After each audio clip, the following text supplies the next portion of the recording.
Bonsoir, la jeune génération de l'équipe de France a réussi son entrée dans le tournoi de Bercy en s'imposant très nettement face au Japon, en soignant en plus la manière. Franchement, que ce soit Cédric Burdet, Stéphane Plantin ou Didier Dinard, tout le monde s'est bien amusé pour le premier match de ce superbe tournoi. Aujourd'hui, le public est venu très nombreux encore une fois à Bercy. Plus de 10 000 spectateurs pour voir la France affronter la Tunisie et confirmer la bonne impression laissée hier, Jean-Louis. Oui, surtout que cette équipe tunisienne pratique un jeu très rapide, très spectaculaire, dont le principal objectif est le championnat des nations d'Afrique, qui aura lieu en Afrique du Sud à la fin de l'année. Le but de cette équipe, c'est de se qualifier pour le championnat du monde 99 en Égypte. Et aujourd'hui, ils voudront réaliser une grande performance face à cette équipe de France.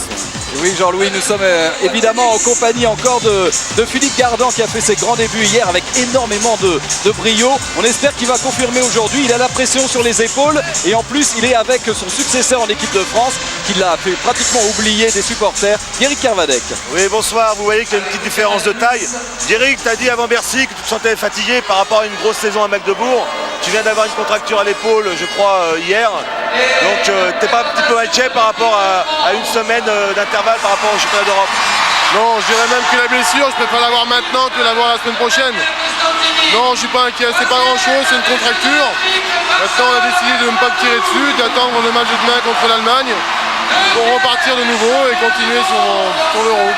C'est la première fois que tu quittes ton poste de capitaine. T'es pas un peu déçu? La première fois non, parce qu'avant c'est toi qui l'avais. Mais c'est vrai que depuis, oui, c'est la première fois. Malheureux non, parce que c'est un grand joueur qui récupère le drapeau. Christian Godin, non, c'est très bien. Merci Greg.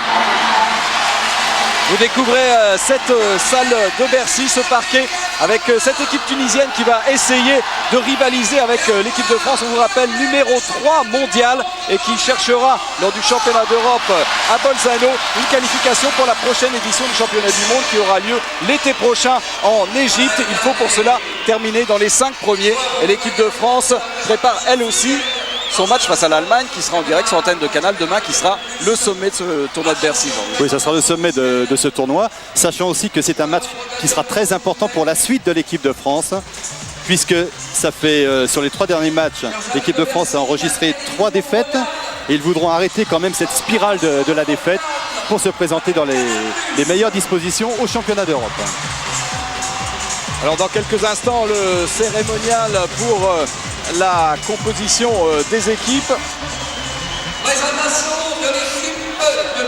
Avec, vous découvrez là les joueurs de l'équipe tunisienne. Une équipe tunisienne qui a débuté son tournoi par une défaite face à l'Allemagne, mais une défaite très honorable. Un score de 28-21. Les Allemands ont connu pas mal de problèmes face à cette défense très mobile.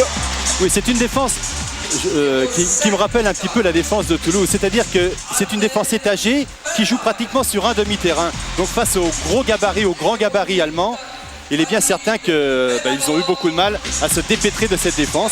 Et puis il faut préciser aussi qu'en attaque, ils développent un jeu très rapide, très vif et qui bien souvent a pris de vitesse la défense allemande. Effectivement Jean-Louis, la défense tunisienne est spécifique au nord africain puisque l'Algérie et la Tunisie défendent un petit peu similairement. C'est vrai que c'est très étagé comme tu l'as dit, du 3-3, presque du homme à homme. Et c'est vrai que c'est extrêmement difficile à trouver la faille, il faut jouer en mouvement. Les Français qui vont dominer normalement aussi au niveau du gabarit avec des joueurs comme Jérôme Fernandez ou Didier Dinard. Et en attaque Cédric Burdet ou Guillaume Gilles. Alors on découvre maintenant complètement la composition de l'équipe tunisienne avec les 2 gardiens. Sana qui est de loin le plus expérimenté des joueurs tunisiens et Mestiri le 2e gardien. Ensuite Zoglami, Jmidi, Belharet et notez bien Walid Benamor, il joue avec le numéro 8, c'est un bras exceptionnel, il a marqué 12 buts, c'est actuellement le meilleur scoreur, 12 des 21 buts tunisiens face à l'Allemagne. Ensuite, il y aura le gaucher Ali Madi, Djerou Benchouika, Seboui et Bousnina et enfin Eikel M. Ghanem. C'est une équipe très jeune que l'on avait pu apprécier notamment pour la plupart. Voilà l'entraîneur Noureddin Ben Hammer, une équipe qui est basée sur l'équipe qui était au championnat du monde espoir en Turquie. Oui, qui avait terminé d'ailleurs 6e à ce championnat du monde. Et toujours pour préparer encore une fois cette qualification pour le championnat du monde 99 en Égypte et préparer aussi le championnat du monde en 2001. Les compositions de l'équipe de France, donc avec comme nouveau capitaine Christian Godin, très honoré de cette cape supplémentaire. Didier Dinard, dont on a apprécié l'énorme travail en défense, qui a même marqué un petit but contre le Japon. Cédric Burdet, on vous l'a dit, c'est le meilleur joueur français du championnat. Guillaume Gilles, qui espère bien effacer sa petite contre-performance d'hier. Il avait été très malheureux en attaque. Stéphane Plantin, sa deuxième sélection. Avec à ses côtés le Dunkerquois Léandri, Pascal Léandri, qui a été très bon, même sur jeu placé, alors que d'habitude c'est plutôt un joueur de contre-attaque. Il confirme en tout cas qu'il a le niveau international. Andrej Golic, toujours un régal de voir jouer ce handballeur très doué techniquement. Olivier Giraud, dont on a pu apprécier aussi son rôle en défense avancée, un peu à la manière d'un Jackson Richardson. Francis Franck, le gardien du PSG, qui n'était pas sur le terrain hier. Là, il a pris la place de Benoît Varletot, qui n'avait pas démérité. Loin de là, face au Japon. Semir Zouzo, pas mal en attaque hier aussi. Patrick Casal, il n'était pas dans le groupe face au Japon. Il retrouve donc le terrain aujourd'hui. Et les deux superstars de cette équipe de France, Jackson Richardson, suivi de Stéphane Stocklin. Il n'y a pas beaucoup d'équipes dans le monde qui sont capables d'aligner deux joueurs ayant été sacrés meilleurs joueurs du monde. Meilleur joueur du monde, meilleur marqueur de la Bundesliga sur la saison 97-98 avec 223 buts marqués. C'est quand même exceptionnel et il mérite largement son titre de meilleur joueur du monde. Ouais, ce sont les terreurs du handball mondial, Stéphane Stocklin et Jackson Richardson, le tout entraîné bien sûr par Daniel Costantini. On ne le présente plus, l'homme de toutes les médailles. Et maintenant, nous allons écouter les hymnes nationaux.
Un hymne très rythmé et pour cette fois le bon hymne, puisque hier il y a eu un petit problème avec le protocole, puisque on avait joué l'hymne qui a été banni il y a une dizaine d'années. Celui-là c'est le bon aussi pour la France.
Voilà pour les hymnes. Gérard, micro.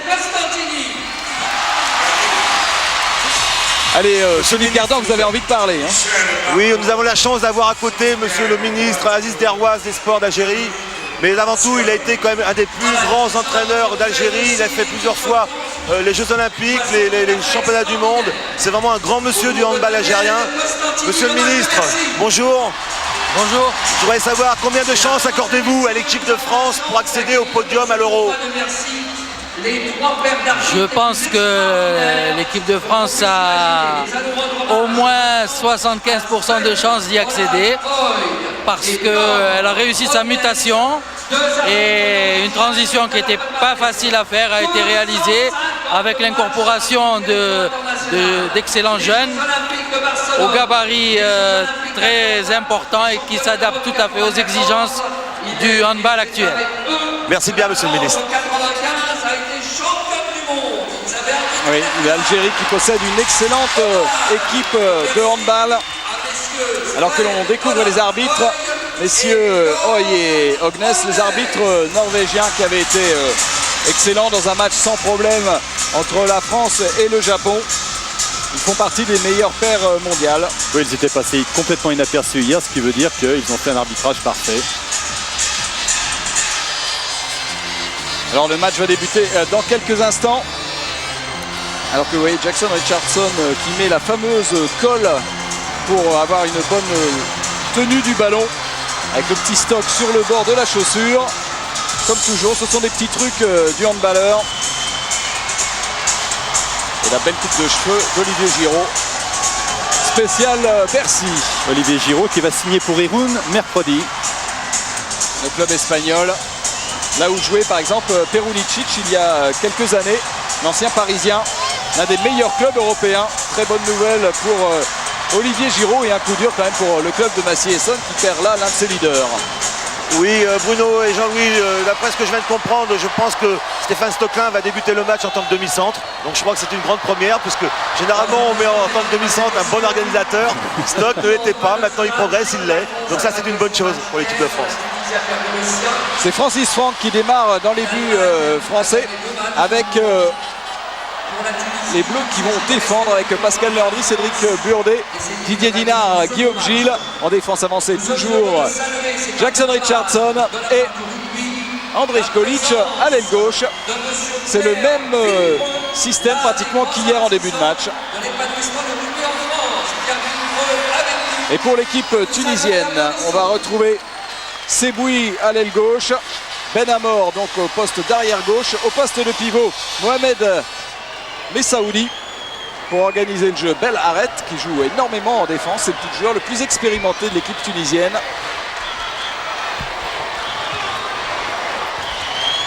Mais il faut se méfier particulièrement de Ben Amor, il va avoir le droit à mon avis à un traitement défensif de Cédric Burdet très particulier.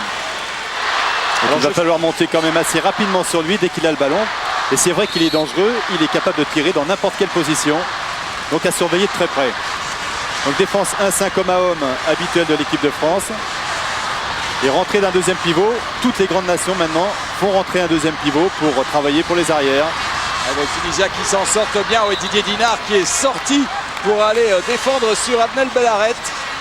Là on essaie de s'imposer physiquement. Ouais. Et un passage en force sifflé face à Jackson Richardson pour Belaret. Ballon récupéré pour l'équipe de France. Didier Dinard qui sort remplacé par Stéphane Stocklin.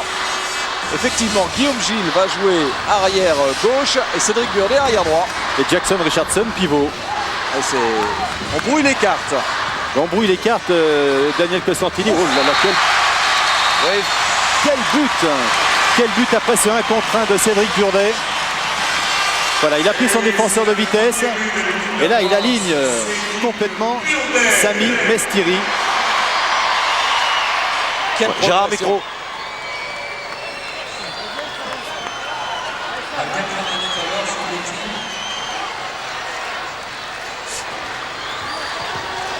Voilà, on repart côté tunisien. On travaille très près de la défense. On va essayer de faire bouger cette défense française latéralement, la mettre en mouvement et la prendre de vitesse par la suite. Ouais, je pense que Daniel fait jouer Jackson Richardson en tant que pivot puisqu'ils ont une défense très agressive. Donc il va certainement demander à Jackson Richardson de ressortir un petit peu et de retrouver une semi-position derrière. En fin de compte, il y aura presque 4 voire 3 arrières et demi si je peux me le permettre pour pouvoir attaquer cette défense. Avec un ballon contré, ça sera donc une remise en jeu pour la Tunisie. avec Ben Amor qui joue maintenant en position de demi-centre. Avec une petite faute et on laisse jouer Ben Amor toujours. Et il y avait une faute coup franc en faveur de la Tunisie. Et les Français se doublent bien en défense. Coup franc joué par Messaoudi. Il insiste, Belharet, il a du mal. Complètement enferré dans cette défense. C'est le plus grand gabarit côté tunisien. Et super barré de Francis Franck.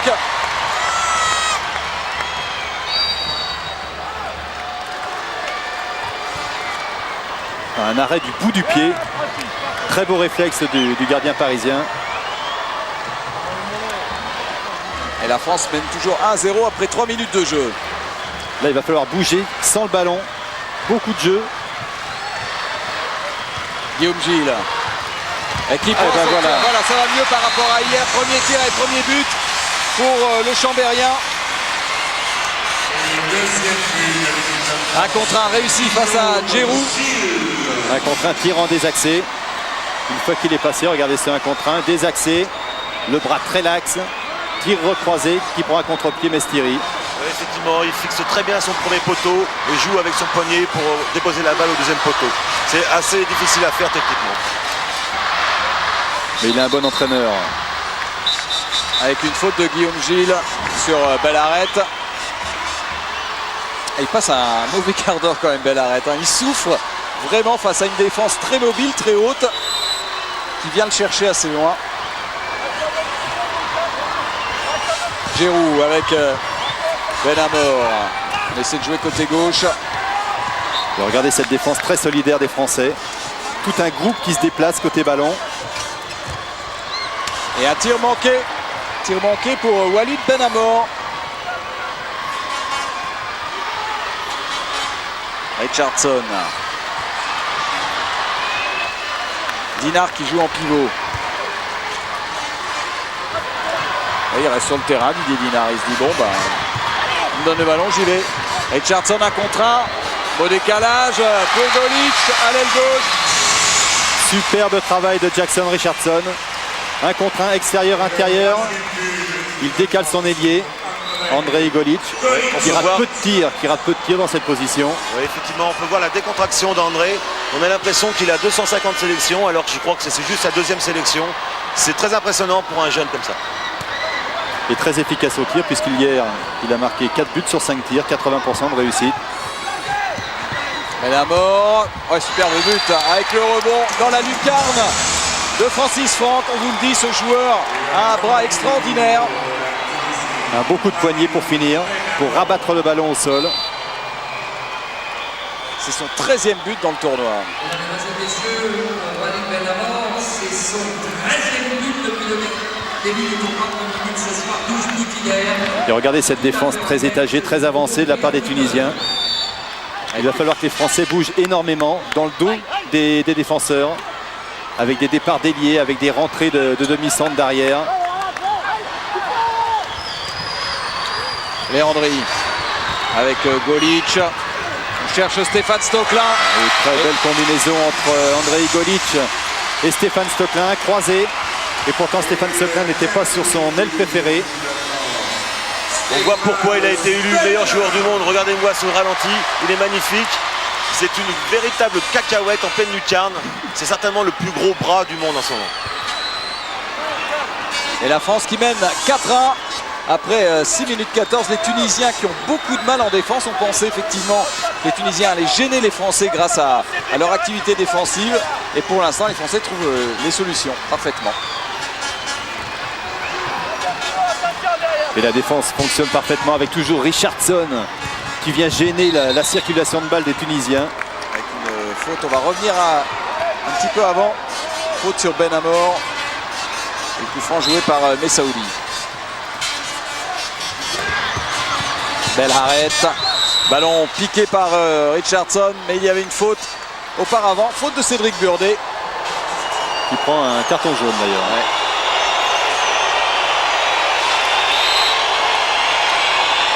Et voilà Cédric Burdet.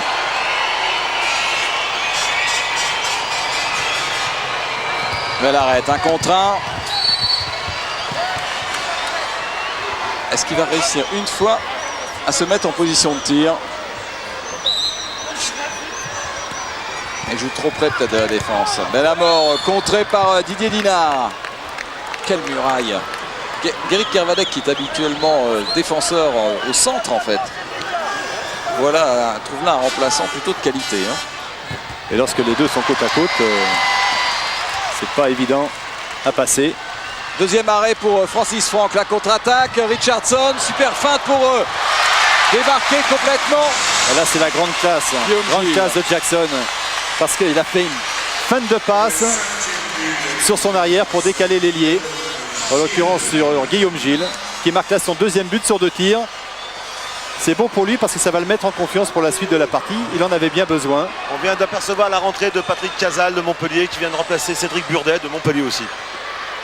Montpellier a la chance d'avoir quasiment les 2 arrières droits sur 3 de l'équipe de France. Et là, justement cette équipe de France qui se détache. Belle arrête bloquée par Gilles. On trouve quand même le pivot. Mais il y aura une faute. Faute sur Djerou. C'était un peu limite. Un ballon qui échappe au pivot tunisien. Coup franc en faveur de la Tunisie. Belle arrête. Ça joue très vite du côté tunisien. La balle circule bien. Mais on n'arrive pas à se mettre en position de tir puisque la défense flotte aussi rapidement. Avec une faute sur le pivot sur Messaoudi, il y aura premier penalty. Premier penalty en faveur de la Tunisie.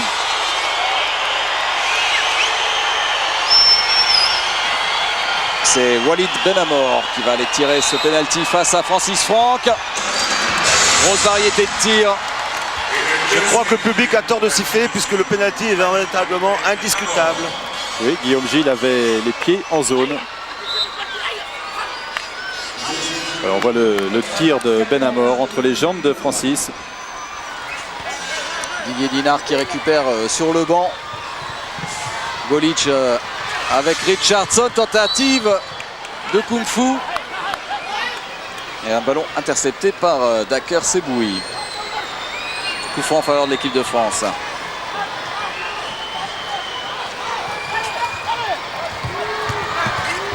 Casal avec Stocklin. Et arrêt de Mestiri. Premier arrêt du match pour le gardien tunisien et Stocklin qui était allé piquer ce ballon dans les mains de Adel Hihi. Stéphane qui récupère en défense et qui laisse sa place à Didier Dinard. C'est vrai que lorsqu'on a un bras comme ça, il vaut mieux le laisser au repos en défense et qu'il soit le plus efficace possible en attaque. Stéphane Stocklin est quand même le seul joueur au monde à pouvoir jouer avec un chewing-gum. Donc c'est vraiment un bel exploit. Belle arrête. Qui n'arrive vraiment pas à se mettre en position de tir. Les Français sont très attentifs à belle arrête. C'est un bon point pour l'équipe de France de voir cette défense tenir le coup comme cela. Être très mobile, très solidaire.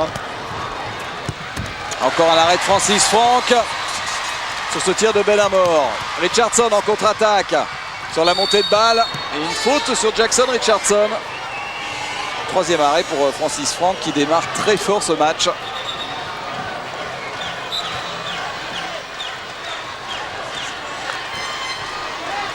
La France qui continue de jouer sans pivot. Les Français jouent bien loin de la défense pour l'instant avant de rentrer. Un beau contre de Benamor. Mais il était dans la zone. Et lorsqu'il a contré la balle, il avait les pieds en zone. On va revoir cette action. Stéphane est passé. Et c'est l'ailier de défense qui vient contrer Stéphane en zone. Donc penalty. Avec un changement de gardien. Mestiri est remplacé par Riyad Sana'a. Le vétéran de cette équipe tunisienne pour un penalty qui va tenter Andrej Golic. Toute sa décontraction, Golic. Avec beaucoup de précision. La balle passant au ras du pied d'appui du gardien. Quand je vous parlais de décontraction, regardez-le, c'est une recoulette. Il se permet des choses assez culottées quand même, ce petit jeune. C'est bien. Bon, ça fait un petit bout de temps qu'il est dans le circuit, même s'il n'est pas Il est tout neuf en équipe de France, en championnat. Il a quand même quelques saisons derrière lui. Il était même avec vous à Nîmes, je crois. Hein, Oui, mais c'est vrai. il y a très très longtemps. Il a joué avec moi à Nîmes, mais il est jeune dans le concert international. C'est là que je veux dire. Et c'est vrai qu'à 17 ans, il avait remporté déjà une Coupe d'Europe avec Banja Luka. Benamor, un contre un face à Casal.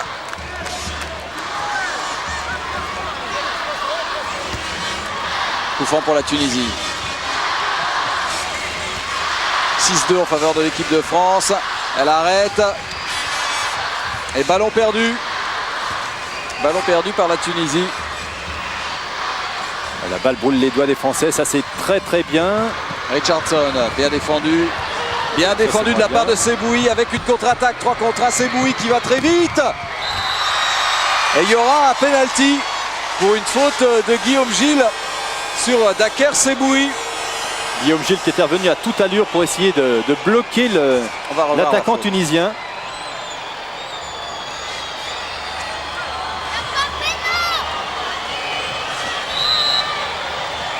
Avec Benamor qui tire sur le poteau, sur le haut de la transversale. Il a voulu changer son tir. Francis Franck avait fait la même parade qu'auparavant. Il a forcé Benamor à mettre la balle sur le poteau, sur la barre transversale.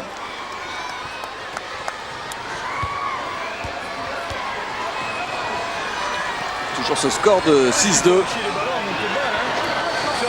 El Costantini qui briefe Stéphane Stocklin.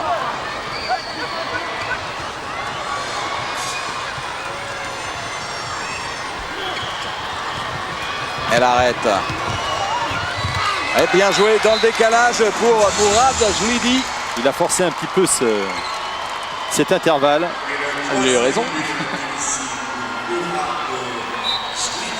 Et troisième but pour la Tunisie.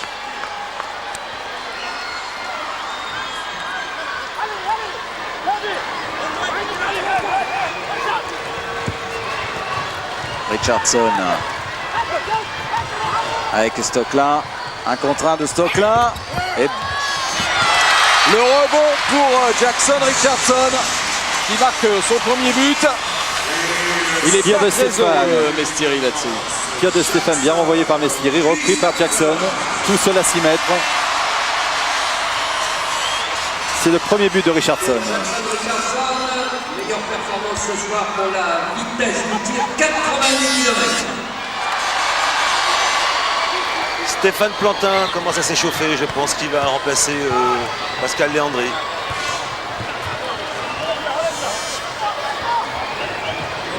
Ah, ça c'est bien joué avec le pivot et encore un exploit extraordinaire de Francis Franck qui avait très bien anticipé sur ce tir de Messaoudi. C'est un garçon qui est très très fort au 6 mètres, au contact du tireur. Il explose complètement. Encore un tir en appui de Benamor et encore un arrêt de Francis Franck. 5e arrêt de Francis Franck qui met en échec à lui tout seul pour l'instant l'attaque tunisienne. Et avec un carton jaune pour Mohamed Messaoudi. Et voilà Stéphane Plantin, le Toulousain, auteur d'une saison superbe avec les Spacers. Et tous les joueurs de Toulouse ont été à féliciter pour cette saison. Casal avec Léandri. Et arrêt de Mestiri sur Léandri.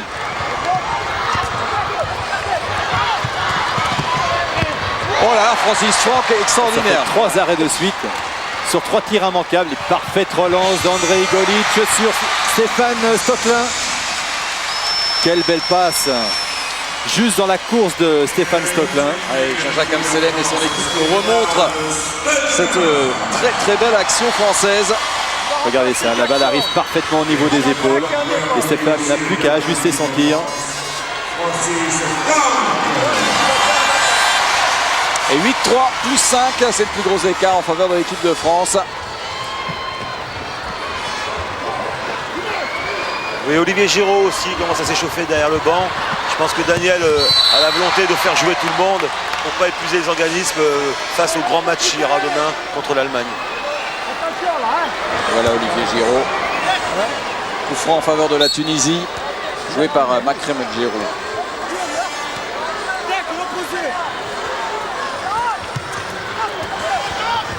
Lydie, qui aime bien ce genre d'action, venir se glisser entre deux défenseurs.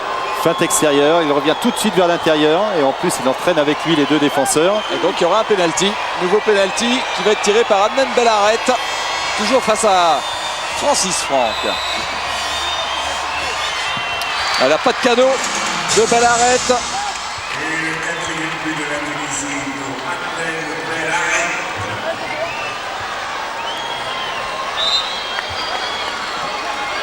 Il a tout donné, Bellaret. Et Franck ne peut absolument rien faire sur ce penalty qui ramène la Tunisie à 4 longueurs. Golic avec Patrick Casal. Tir parfaitement décroisé de Patrick Casal avec encore une fois un superbe travail d'Andrei Golic qui a entamé ce croisé. Regardez, il entraîne bien le défenseur de Patrick Casal qui se retrouve avec 1 mètre de chaque côté pour déclencher son tir à 9 mètres. Et Patrick Casal qui est un joueur qui n'a pas énormément de sélection mais qui a un palmarès avec l'équipe de France énorme. Champion du monde en 95, médaille de bronze au championnat du monde en 97. Tout ça en 27 sélections. Jackson qui récupère sur le banc.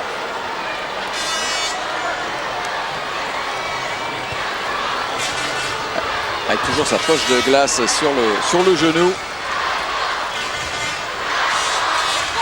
Giraud qui passe en pointe de la défense française. Et il va y avoir 2 minutes justement pour Olivier Giraud pour une défense un peu trop haute. Le bras au niveau du cou de Bellaret. Ouais. Premier joueur pour 2 minutes.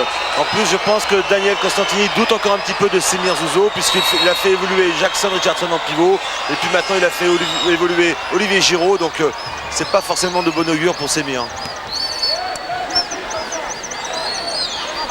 Coup franc pour la Tunisie, le voilà Daniel Constantini. Gidli. Oui, bien pris par Casal. On accorde un arrêt à Francis Franck ou pas? Parce que je sais pas si le ballon rentrait dans le but. Hein. Allez. Enfin, il était présent quand même, donc on peut lui accorder. 7e arrêt pour lui.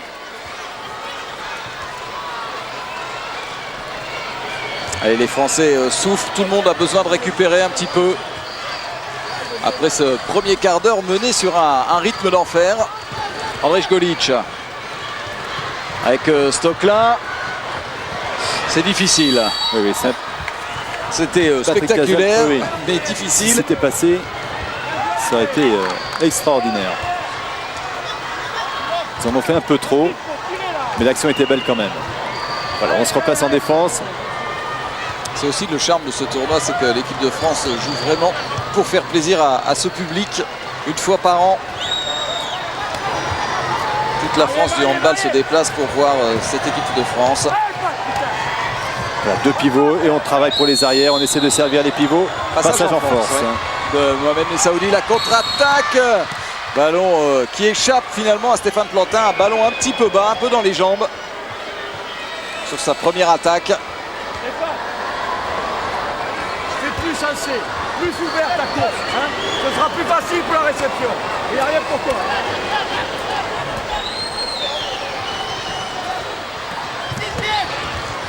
Gidli qui a pu trouver son ailier gauche. C'était bien ouvert de la part de Seboui. Seboui qui est monté vers le point de pénalty afin d'ouvrir son angle au maximum. Monte très haut. Et là, il va passer sa balle entre la tête et l'épaule de Francis Franck.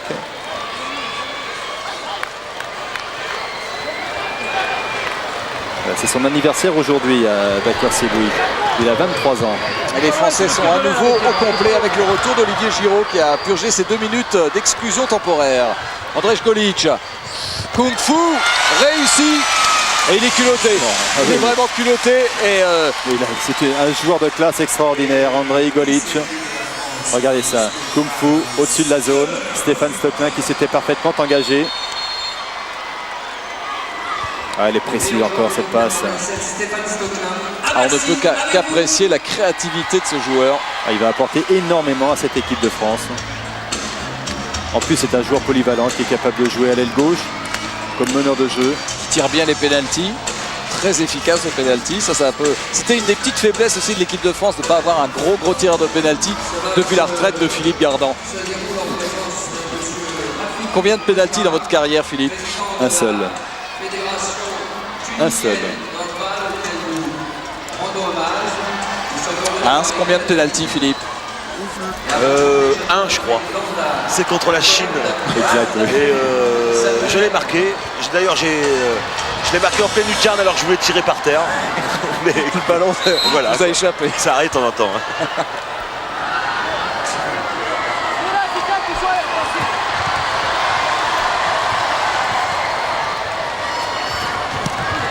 Et on revient au jeu avec Benamor pour Bellaret.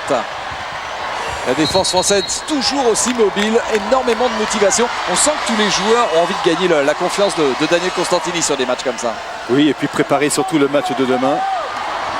Ça va être, Prouver qu'ils sont présents, qu'ils sont en bonne condition physique. ça va être une sacrée partie contre l'Allemagne. Rarement l'équipe d'Allemagne était aussi forte. D'ailleurs, vous aurez une petite présentation de ce groupe allemand à la mi-temps.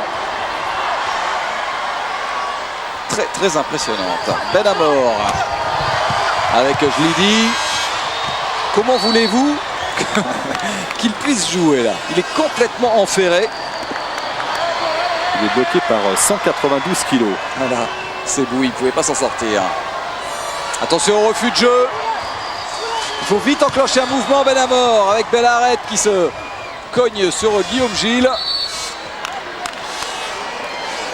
Et les arbitres avaient les bras levés. Oui, ce qui signifie attention au refus de jeu. Il faut tirer Bellaret. Et Bel arrêt aussi de oui, très drôle, Jean-Louis. Tedon, oui. Oui. Plantin Regarde. en contre-attaque. Ah, ça fait mal, ça part d'un arrêt, d'un exploit de Francis Franck. Derrière, ça fuse. C'est la force des grandes équipes mondiales. Là aussi, superbe passe de Francis Franck sur cette relance. Voilà, Stéphane Plantin, seul face à Sami Mestieri.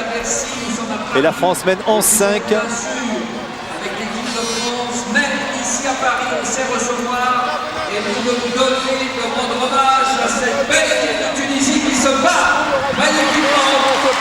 Vous encouragez, avec mon tête d'accueil de Thierry. Avec un temps mort donc demandé par la Tunisie. Les Français en ont profité pour pousser leur cri de guerre. C'est le 16e match contre la Tunisie. Et la France l'a emporté déjà à 10 reprises. Contre 5 défaites. La dernière défaite, c'était aux Jeux méditerranéens de Rabat en 83.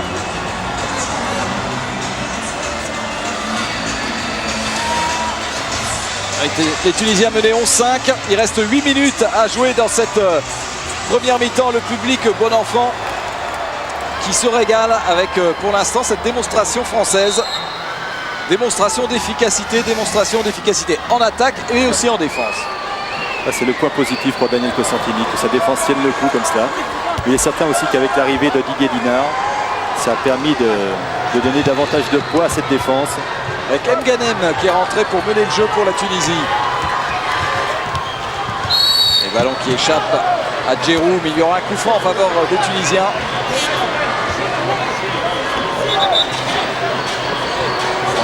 Toujours par Makrem Djerou. On tente beaucoup de choses du côté tunisien, puisque Benamor joue arrière droit maintenant. Puisqu'il n'arrivait pas à passer à gauche, il va avoir affaire à Guillaume Gilles. Mganem. C'est bien fermé par Didier Dinard. Et là encore une fois sur cette action, Olivier Giroud était battu et derrière Didier Dinard et Guillaume Gilles qui ont fermé. Didier Dinard, il prend la place de 3 joueurs à lui tout seul. Sacré trouvaille en défense. Il faut faire ça quand il joue. Ballon perdu par Ali Madi. Faut pas gâcher les occasions comme ça. Patrick Casal avec Stéphane Plantin. Et mauvaise passe interceptée. Et il est rusé Patrick Casal avec une erreur d'Ali Madi qui lui a redonné le ballon. Avec un petit peu de chance, il récupère ce ballon et vient lever le gardien tunisien. Deuxième but pour Patrick Casal. Il ne peut rien faire, Mestieri. Ali Madi là, qui a eu un petit passage à vide. 2 erreurs de suite. Une en attaque, une en défense. Résultat, le score se creuse et les Français ont peut-être vu le résultat du match entre l'Allemagne et le Japon. Ils se disent il faut marquer beaucoup de buts, il faut creuser l'écart. On ne sait jamais. Guillaume Gilles, boum. Boum, et encore sur une excellente passe de Andrei Golic. Et on peut encore voir un caviar d'André. Ça fait le 3e, je crois, de passe décisive. André, il faut savoir qu'il a quand même presque été élu meilleur joueur français. Il a fini avec 53 voix alors que Cédric Burdet a fait 54 voix. Donc effectivement, à mon avis, il aurait pu mériter le titre avec Cédric. Ah, c'était très serré, c'est vrai. La jeune génération est très très bonne. Nganem. Et avec une faute, nouvelle faute. La défense française est intransigeante. Elle commet beaucoup de fautes, mais ça veut dire que c'est une bonne défense. Les Tunisiens ont le monopole du ballon. Au handball, plus on garde le ballon. Et derrière, il y a un Francis Franck impérial. Bon, là, il y avait une faute de la défense française. Une défense en zone, plus exactement. Et nouveau penalty. On rappelle Adnan Bellaret. Bon, voilà la défense en zone de Patrick Casal. Et Francis Franck face à Bellaret. Et arrêt de Franck. Là aussi, il est fort sur les pénaltys. Comme Benamor, Bellaret n'a pas marqué son deuxième pénalty. Toute la souplesse de Francis Franck dans cet arrêt. À bout portant. 13-5, plus 8. Stocklin avec Casal. Guillaume Gilles, il a du bras, il a fait sortir tout seul. Tout à l'heure, c'était des buts de contre-attaque. Un contre un extérieur-intérieur. Et le coup de poignet qui part. On peut voir que juste avant le tir de Guillaume, il y a eu un excellent travail de tous les arrières. Ils ont joué en mouvement pour essayer de pénétrer cette défense qui est bien explosée. Donc je crois que c'est vrai que Guillaume a marqué, mais c'était vraiment un but collectif. Et la France vient d'infliger un 5-0 là à la Tunisie. Depuis le temps mort demandé par Noureddin Benhammer, on ne peut pas dire que ça marche mieux. Allez, ballon toujours tunisien. Toujours pour Nganem. Toujours un petit peu haut les défenses d'Olivier Giroud. Il a été exclu tout à l'heure pour à peu près une faute similaire. Vous voyez avec notre belle caméra, notre Luma. Encore un arrêt de Francis Franck qui était pris à contre-pied. Il a réussi avec le bout du pied droit à détourner ce ballon. Et on a vu que Daniel Cosentini reproche à Olivier Giroud d'avoir quitté l'intérieur de la défense, c'est-à-dire le secteur central. Et l'autre avait pu tirer son... Voilà.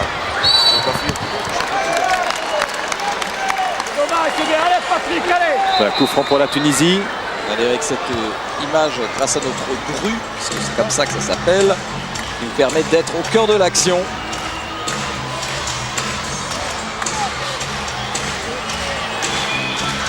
On essuie le Terraflex de Bercy. Il fait toujours très très chaud, d'autant que la salle est quasiment comble aujourd'hui. Cette arène magnifique pour le handball.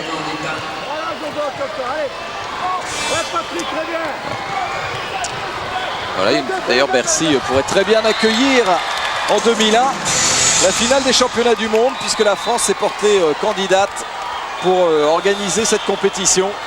Après ce nouveau but là réussi par Ali Madi. Un contre un, il en a fait tomber d'ailleurs l'ailier français, Andrei Golic. Ouais, il est passé. Il n'a plus qu'à assurer son tir. Premier but de Ali Madi. 14-6. Ouais, ça serait très très bien si la France pouvait organiser cette compétition en 2001. Ça serait une juste récompense après les magnifiques années que l'équipe de France vient de vivre.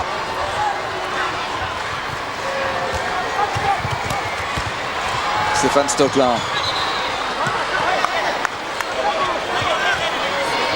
Le franc qui va être joué par Andrei Golic. Il reste 2 minutes 30 à jouer en première mi-temps. Stéphane toujours meneur de jeu de cette équipe de France.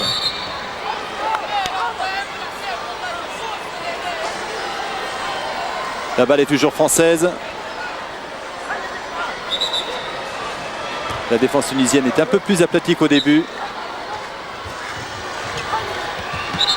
Voilà, passe. Ah, dommage. Stéphane Stoquelin était passé en 1 contre 1, mais monsieur Hoy a sifflé juste avant le déclenchement du tir.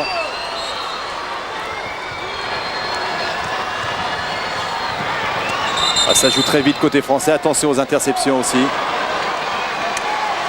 Avec 2 minutes, premier joueur tunisien exclu. Daker Seboui, le Tunisie qui va jouer en infériorité numérique pour les 2 dernières minutes de cette mi-temps. Et qui recommencera d'ailleurs la deuxième mi-temps en infériorité numérique pour pas très longtemps, pour 7 secondes. Ça fait pas des affaires franchement des Tunisiens, menés 14-6. Guillaume Gilles. On ne se frotte pas Olivier Giraud avec Mohamed Messaoudi. Les 2 arbitres les ont à l'œil. Alors un petit peu bas pour Guillaume Gilles. Stoquelin. En 2 temps, Schwenker de Stéphane Stoquelin qui est monté d'abord en suspension, qui a dribblé dans sa suspension pour remonter immédiatement et recroiser son tir. Pas facile à faire. On a vu sur le ralenti que Stéphane cherchait d'abord à donner la balle en coup fou à André Golic, mais André n'est pas parvenu, donc il a préféré tirer. Comme il a un bras exceptionnel, il arrive à s'en sortir. 4e but pour Stéphane Stoquelin. 10 buts d'avance pour l'équipe de France. 9, 15 moins 6 égale 9.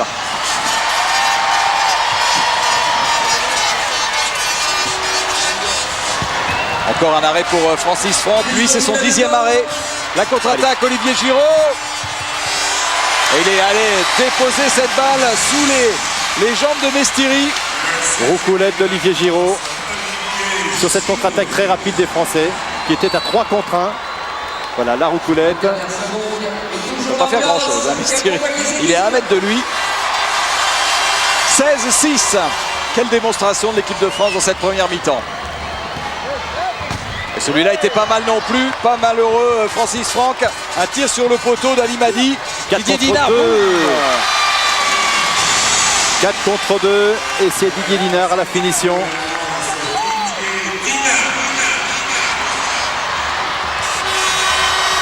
Et il va faire trop tard le kung-fu ne sera pas accepté. C'était après le coup de sifflet final de cette première mi-temps qui voit l'équipe de France mener 17-6, vous avez bien entendu, plus 9 en faveur de l'équipe de France. Qu'est-ce que je dis? 17-6, ouais. Allez. Christian Godin, c'est ta première sélection en tant que capitaine. Tu m'entends? Christian, c'est ta 2e sélection en tant que capitaine de l'équipe de France. Et sincèrement, je te sens fier comme un patron de bar tabac. Ouais, tout à fait. Je pense que bon, cette promotion, je la dois essentiellement à l'absence de Guy Carvadec, bien entendu. Mais c'est vrai que c'est un grand honneur. Je pense que tu sais aussi bien que moi d'être capitaine de l'équipe de France un jour. C'est bien. Bien. Parlons un petit peu de ton avenir. Il y a ton club Almen qui évolue maintenant en 2e division allemande. Que penses-tu faire? Est-ce que tu vas muter? Est-ce que tu vas rester et essayer de tenter l'aventure pour remonter? Le problème, c'est que je souhaitais partir pour retrouver un club de première division. Et mon club ne veut pas se séparer de moi. Donc j'ai un contrat, donc je suis obligé de respecter ce contrat et malheureusement d'évoluer en 2e division l'année prochaine. Maintenant, bon, je pense que le challenge est intéressant. L'objectif est de remonter immédiatement, donc j'aurai encore à mes côtés des joueurs comme Vassili Koulinov, que tu connais très bien. Je pense que ça peut être intéressant aussi. Effectivement, Vassili Koulinov est l'arrière gauche russe, qui est certainement un des meilleurs arrière gauche du monde. Daniel Costantini te fait pas trop jouer. On a l'impression qu'il te réserve plutôt pour le big match qui va être demain contre l'Allemagne. Écoute, je ne sais pas. J'ai joué pas mal au tournoi d'Espagne. Donc je pense qu'il me ménage un petit peu en vue effectivement du match de demain. Bon, Francis est bien ce soir, donc je pense qu'il va le laisser continuer. Et moi, rester comme toi, spectateur. Je prends les paris pour l'Allemagne qui sera, et dès le début. On verra ça demain, ça sera en direct sur l'antenne de Canal+, alors que Jean-Jacques Amselem nous propose son habituel florilège d'actions spectaculaires. C'est maintenant un grand classique sur l'antenne de Canal. Vous voyez là Stéphane Stoquelin. Il y a eu énormément de très très belles choses dans cette première mi-temps. Et notamment avec les beaux arrêts de Francis Franck. Les Français ont su soigner le spectacle avec ce kung-fu entre Andrej Golic et Stefan Stoklin. Voilà, on parle beaucoup de ce match face à l'Allemagne, un match qui se déroulera en direct sur l'antenne de Canal, donc à partir de 16h25 demain samedi. J'espère que vous serez tous devant votre petit écran. Je vous propose maintenant de découvrir cette équipe d'Allemagne qui a été très impressionnante et qui s'annonce parmi les favorites du prochain championnat d'Europe.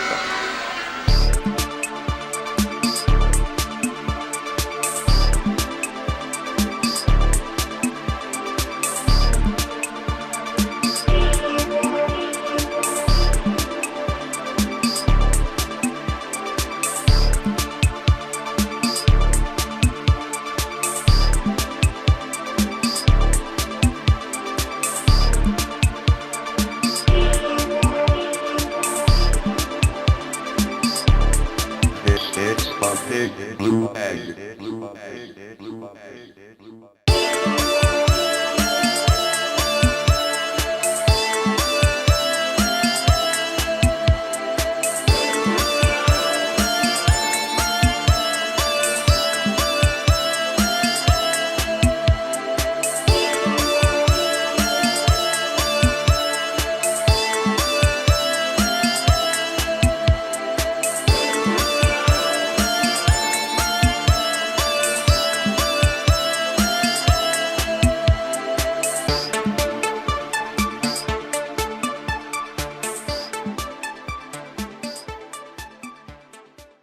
Du gabarit, de l'expérience, de l'ambition. L'Allemagne part en croisade. Heiner Brandt, le nouveau sélectionneur, n'a qu'une seule ambition, amener l'équipe nationale au même niveau que celui des clubs de la Bundesliga.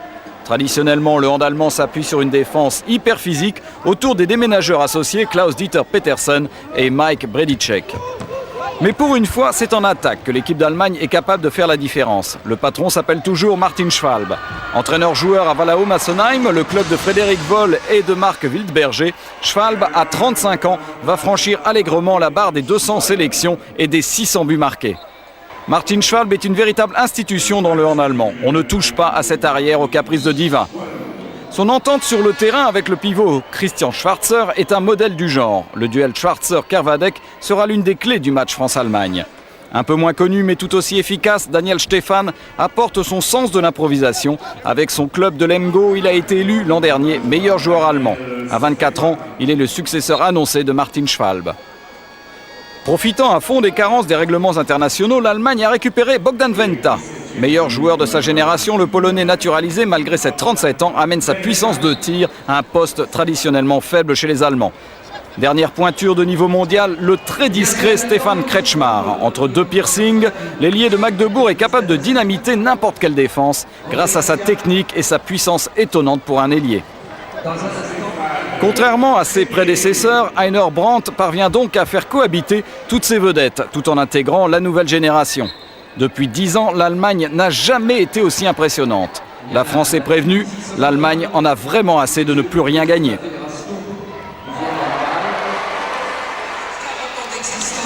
Voilà, vous savez presque tout sur cette équipe allemande qui vraiment a les moyens cette année de briller au niveau européen et donc mondial bien sûr. C'est le grand renouveau de l'équipe nationale allemande. Je vous propose d'ailleurs de voir un petit peu la démonstration que les Allemands ont réussi lors du premier match de cette soirée de Bercy. C'était face au Japon. Heiner Brandt a fait tourner tout son effectif et les Japonais ont pris une véritable leçon avec notamment Aaron Tschirke qui a été très impressionnant en attaque. 4 buts pour lui.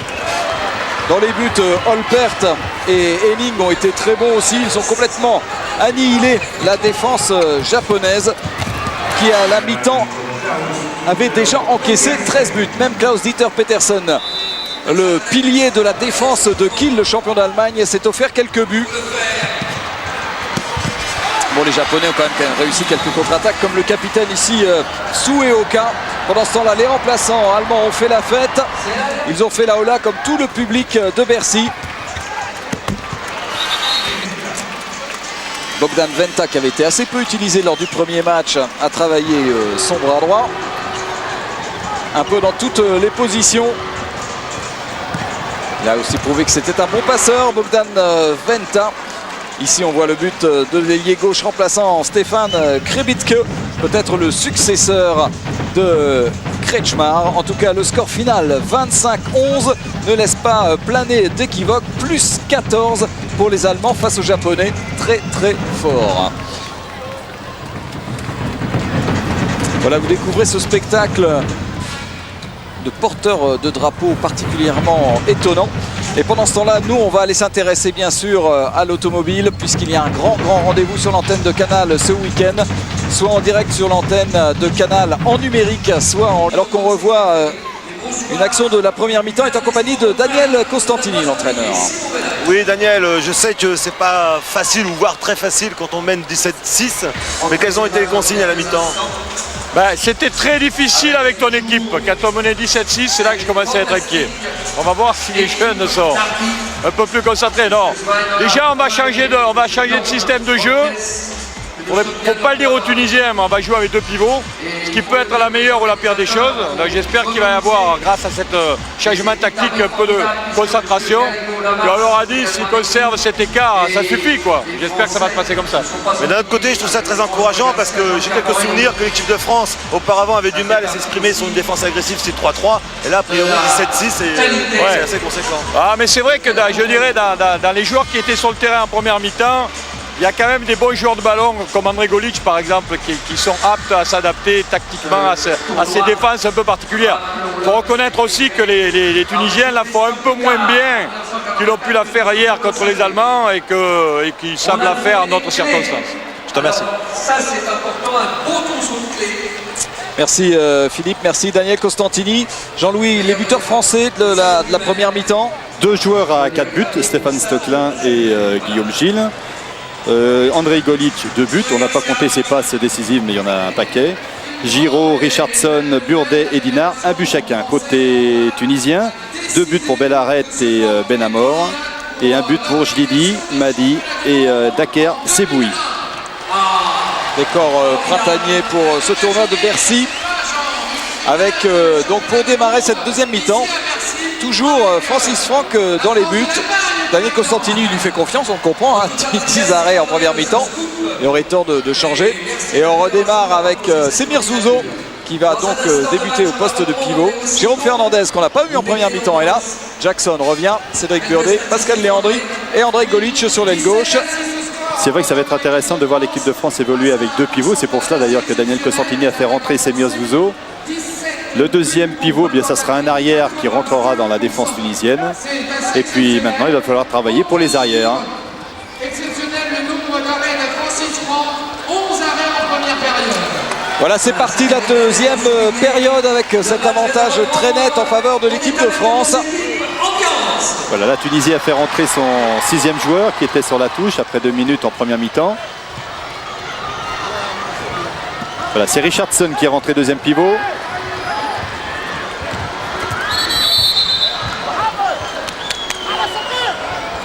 Toujours favoriser ce jeu sans ballon. Burdet avec Semir Zouzo. Léandri. Et qui se casse les dents là sur Riyad Sana. Attention au début de deuxième mi-temps. Superbe compte de Jérôme Fernandez.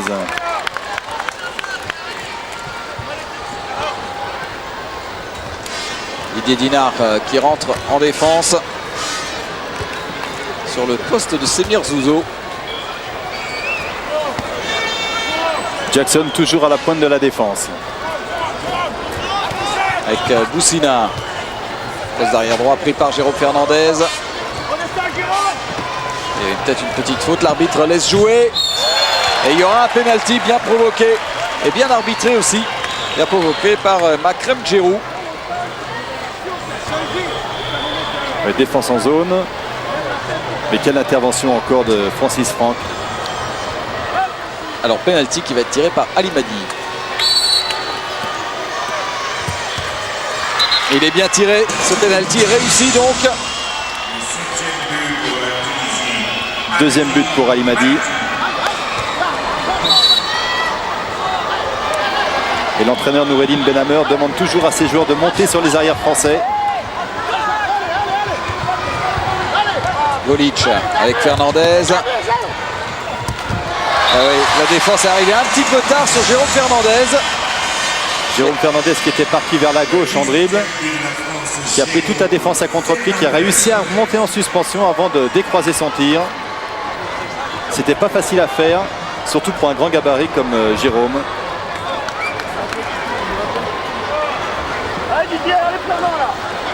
Jérôme Fernandez qui avait marqué 5 buts face aux Japonais hier.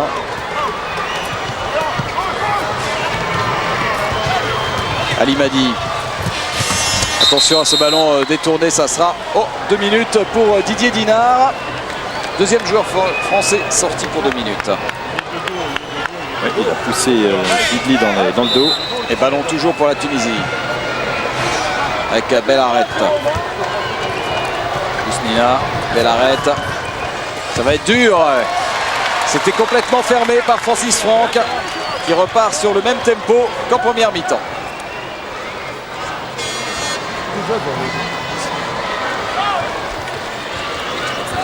Retour de Semir Zouzo. Le plus dur dans ce genre de match, c'est de rester vraiment concentré, de continuer de bien réciter ses gammes. Jérôme Fernandez l'a fait, méthode bulldozer. Il avait battu son adversaire sans le ballon. Et après avoir reçu le ballon, eh bien, toute la masse, toute la puissance de Jérôme Fernandez sur ces images. Et Sana qui ne peut absolument rien faire, bombardé par Fernandez. Belle arrête. Bousnina bloqué. Il joue très près de la défense. Ils vont avoir beaucoup de mal dans les arrières notamment. Même si les Français évoluent à 1 de moins.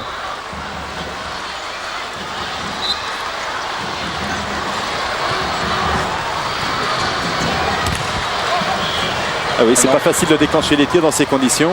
Il n'est pas heureux, Ben Amor, aujourd'hui. Il n'a marqué que 2 buts, les 2 premiers buts tunisiens du match. Et depuis, il est pour l'instant neutralisé.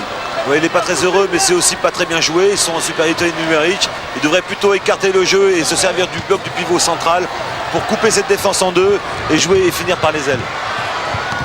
Oui, un kung-fu magnifique entre Montpellierin, Golic pour Burdet. Deuxième kung-fu tenté par André Golic et deuxième kung-fu réussi. Quelles sont précises les passes d'André Golic, regardez ça. Elle arrive parfaitement. Regardez, avec cette caméra, vous êtes carrément dans la main d'André Golic. C'est magnifique ça. Tir volleyé de la part de Cédric. Et deuxième but. 20-7. Comme dirait Jean-Jacques Amselem, pour une avoine, c'est une avoine en ce moment.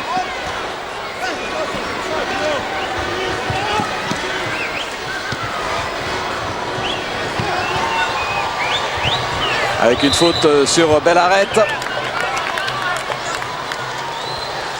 Nouveau coup franc pour la Tunisie. Et toujours la vivacité des défenseurs français qui font la différence. Ça c'est bien joué justement. Enfin, les Tunisiens arrivent à trouver leur pivot. Makrem Djerou. C'est un des premiers buts à 6 mètres. Il s'est bien sorti de la défense. Il était seul au milieu de 4 défenseurs. Il passe dans un trou de souris. Et Didier Dinard qui discute avec Jérôme Fernandez, tactique au niveau défensif. Les arbitres ont été gentils, ils laissent jouer l'avantage en fait. Il était prêt à siffler un penalty et il a laissé jouer. Pour, quel altruisme de la part de Richardson qui a vu qu'il était mal placé pour déclencher son tir, qui a préféré remettre la balle derrière pour Pascal Léandri. Ouais, c'est surtout d'un très bon esprit parce que s'il avait assisté, il aurait eu obtenu un penalty. Il a préféré la donner à Pascal. C'est une grande famille cette équipe de France. Ouais, c'est ce qui fait sa force d'ailleurs.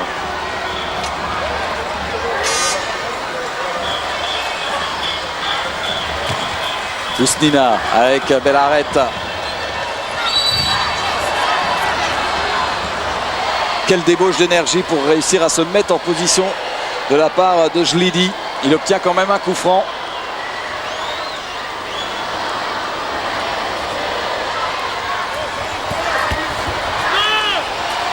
Jlidi justement. Il y avait une faute, oui, il a été contré Bellaret au niveau de l'avant-bras. Une bonne présence de Jérôme Fernandez en défense sur cette action.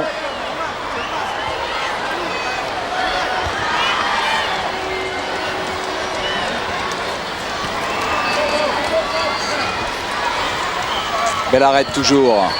Bousnina bien bloqué par Didier Dinard. Alors que vous voyez, il y a une sorte de brouillard qui est en train de tomber sur Bercy.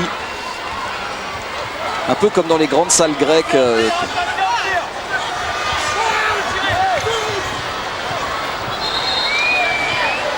Avec un nouveau coup franc.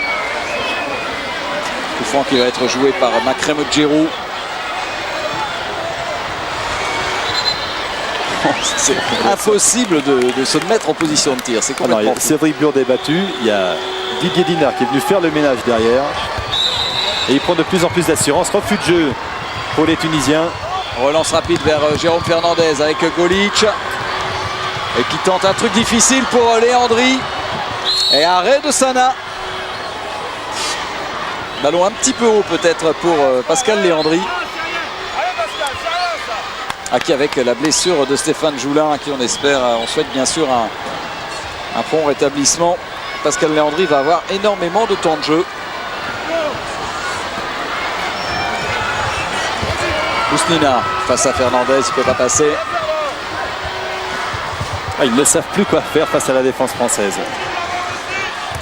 Ah ben voilà. Il suffit que je le dise pour que... C'est toujours comme ça. But de Bousnina. Son premier but du match. Un jeune joueur, 7 sélections. Il a marqué 2 buts face à l'Allemagne. Richardson.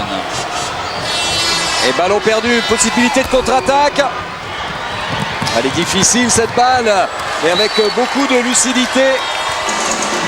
Lucidité et rapidité, parce qu'il fallait pouvoir intercepter cette passe qui n'était pas facile. Il est très mobile ce pivot, Makrem Djerou, qui ramène le score à 21-10. Juste entre les jambes de Francis Franck qui avait explosé.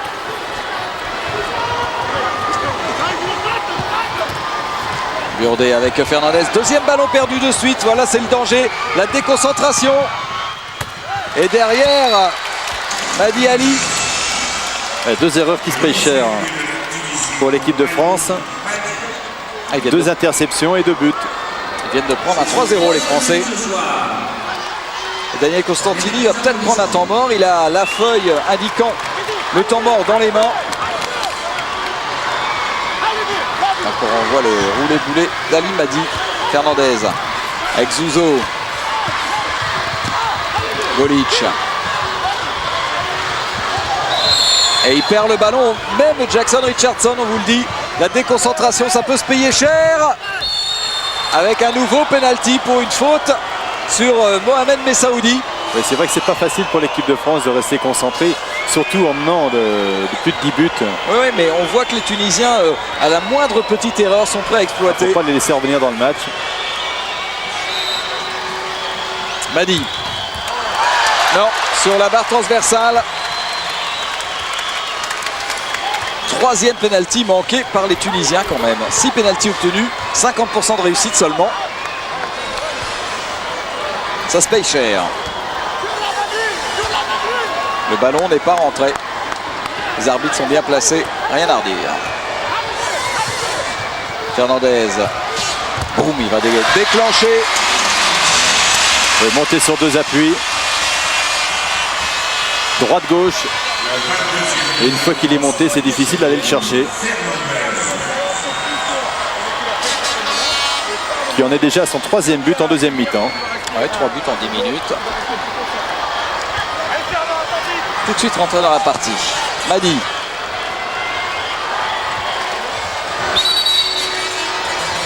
Avec une faute de Cédric Burdet. Je dis à chaque fois, mais quelle progression cette année, Cédric Burdet. Il avait fait son entrée en équipe de France face à la République tchèque à Dijon. Il a été bon.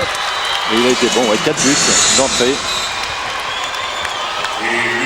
But de Bellarette. Et un temps mort demandé par Daniel Costantini. pour remettre les idées en place. On va aller écouter dans le camp français.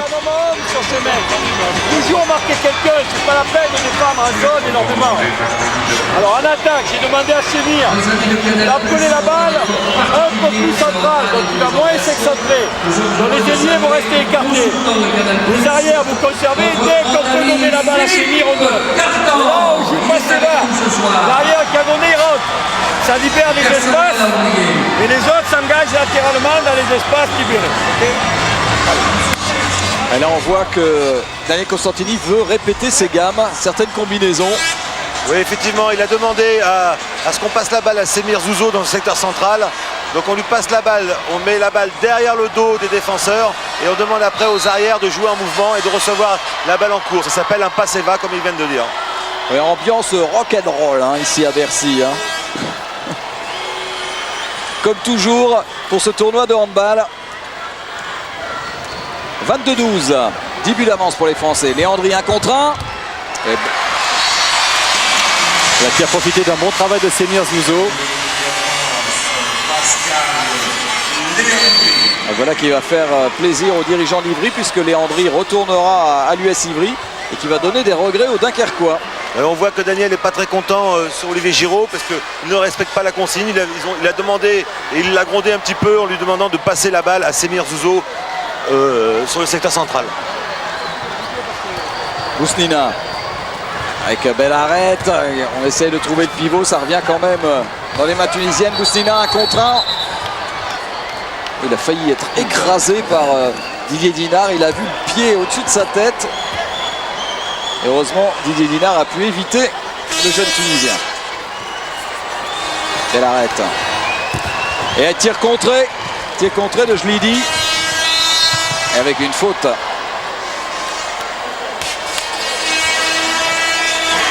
La France qui n'a pas changé de défense depuis le début de la partie. On n'arrive pas à trouver le pivot. Et pourtant, Makrem Djerou, on peut vous dire qu'il remue. Il pousse, il est rien hyper à faire, actif, mais il n'en sort pas. Il n'en rien. Belle arrête. C'est de combiner.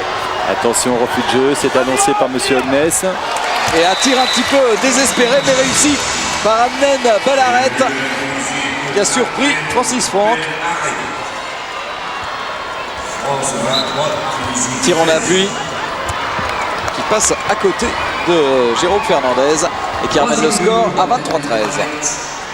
Il serait intéressant pour l'équipe de France de gagner avec plus de 9 buts d'avance, ce qui fait qu'au goal average, il serait devant l'Allemagne et en cas de match nul, ça permettra à l'équipe de France de remporter le tournoi de Bercy. Pour la 4e fois de son histoire. Et il est chaud, Pascal Léandri. 3e but pour Pascal.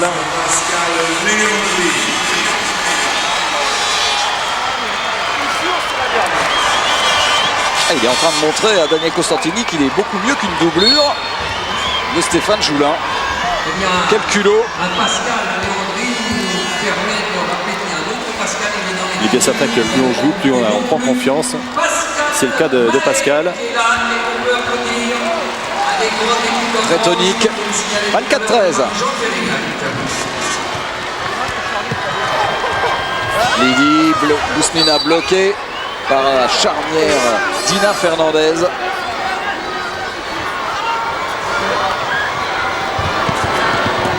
Lidi.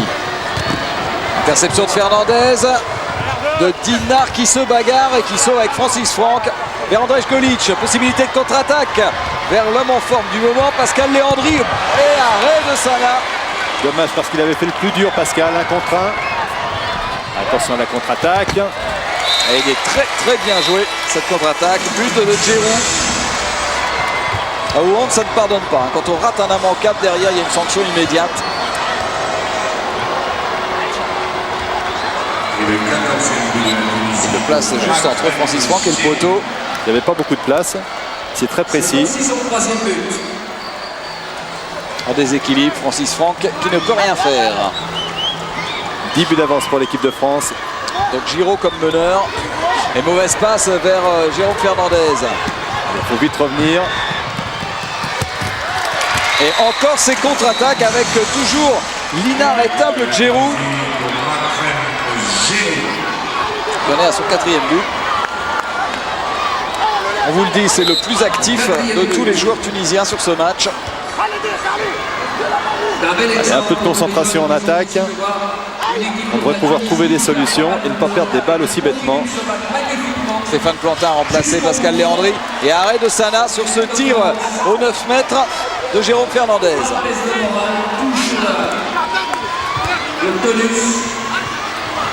La défense un peu plus aplatie du côté des Tunisiens. Ouh là c'était allé très vite. Un contre un de Giraud. Gauche-droite. Oui, la défense était un petit peu plus aplatie parce qu'il leur manquait un joueur. Là, ils redeviennent 6 contre 6, donc je pense qu'ils vont retrouver leur défense classique ou 3 contre 3.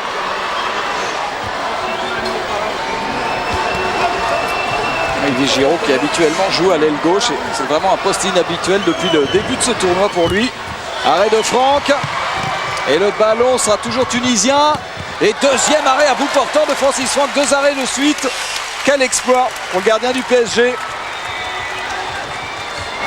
Gardien très sûr, qui a terminé deuxième meilleur gardien français derrière Mladenovic avec 295 arrêts. Au niveau statistique.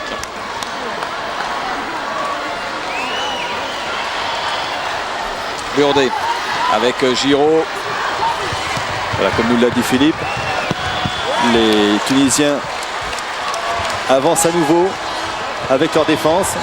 Et 2 arrêts de suite de Sana sur Fernandez. Sana qui est le plus capé des Tunisiens, 249 sélections pour le gardien tunisien, 42 ans.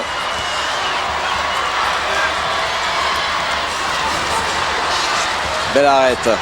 42 ans, comme quoi Jean-Louis, hein, tu peux encore jouer. Ah, peu de choses près, oui. Et encore un arrêt de Franck qui détourne sur sa barre transversale. Golic qui peut relancer avec Burdet. Belle passe de Golic vers Giraud à son poste de ligne gauche. C'était pas facile, il a fallu qu'il monte très haut, Olivier Giraud, pour résister à la charge du défenseur, se rééquilibrer en l'air, léger désaxé qui permet de battre Sana. Regardez, la charge du défenseur, il se rééquilibre et déclenche son tir.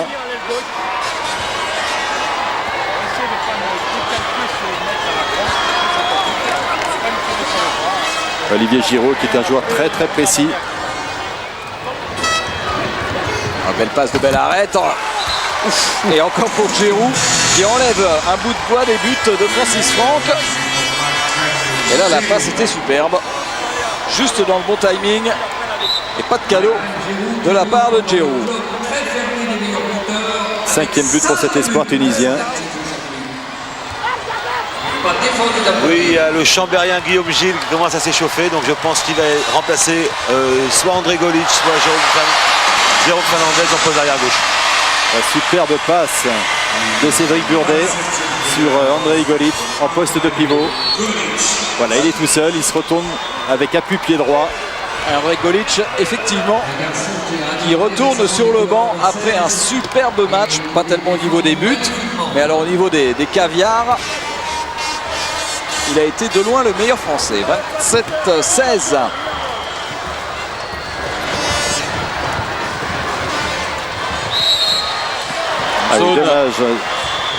Dommage pour l'équipe tunisienne.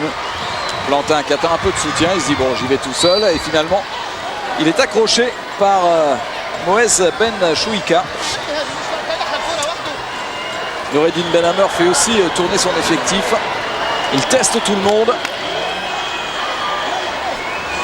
Il reste un petit peu plus de 11 minutes à jouer dans ce match.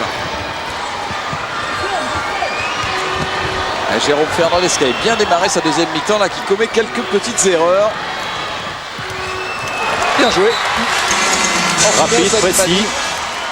C'est un match d'attaque hein, aujourd'hui. Match d'attaque. À partir du moment où il y a des pertes de balles, ça favorise les contre-attaques. Et des arrêts de gardien. Et les arrêts de gardien. Voilà, petite roucoulette de Ali Madi qui vient battre Francis Franck. Burdet avec Giraud. Il a fait le ménage, Guillaume Gilles. Macré Giroud a fait la toupie autour du Chambérien. Ça fait rire Richardson, enfin les Réunionnais, Gazal et Richardson d'ailleurs.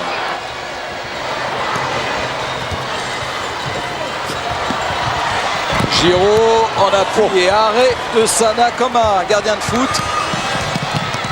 Il va vite, une roucoulette, mais finalement, sans problème pour Francis Franck. Il a un peu raté son geste à l'image. Oui, Francis Franck qui avait bien anticipé sur la roucoulette. Regardez l'arrêt. Un arrêt de gardien de foot. Ah oui, sans problème. Dans la niche.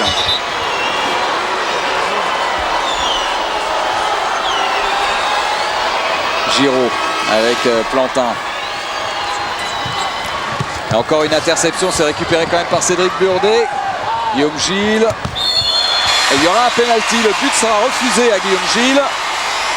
Et parce qu'il a tiré en zone. Accroché par le défenseur tunisien. Alors qui est-ce qui va tirer le pénalty? Ce sera Jérôme Fernandez. Ça va peut-être leur mettre en confiance. Après ces derniers tirs manqués. Ou arrêtés plutôt par Sana. Et Jérôme Fernandez qui en a marqué 30 en championnat de France avec Toulouse. Entre les jambes.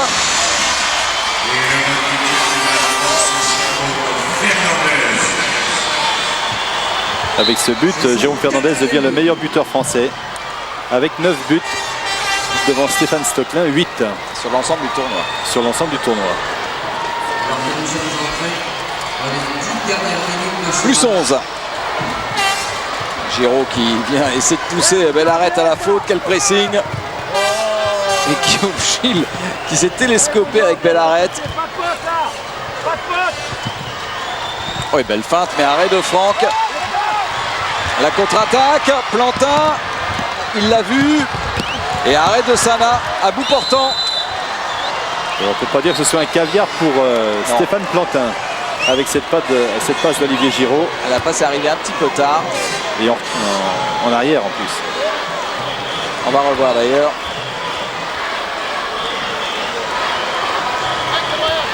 Et avec un nouveau penalty pour cette faute sur Olivier Giraud que Jean-Jacques Amsel nous remontrait. Et but de Fernandez.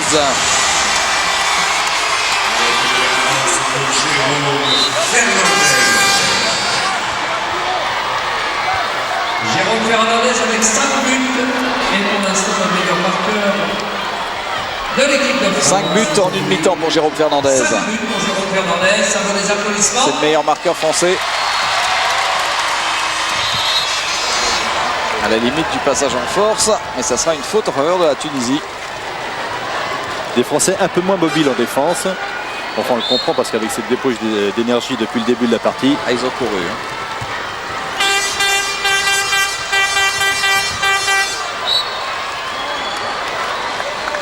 Et Giroud qui insiste et qui prend un coup, il s'est cogné complètement avec Stéphane Plantin. Et apparemment, il s'est carrément ouvert la lèvre. Ah oui, oui, il saigne. Le temps est arrêté évidemment pour soigner Makrim Djerou qui s'est télescopé avec Stéphane Plantin en se retournant. Regardez, Jean-Jacques nous le remonte, boum. Ah oui, tête contre tête. Ah oui, un coup de boule.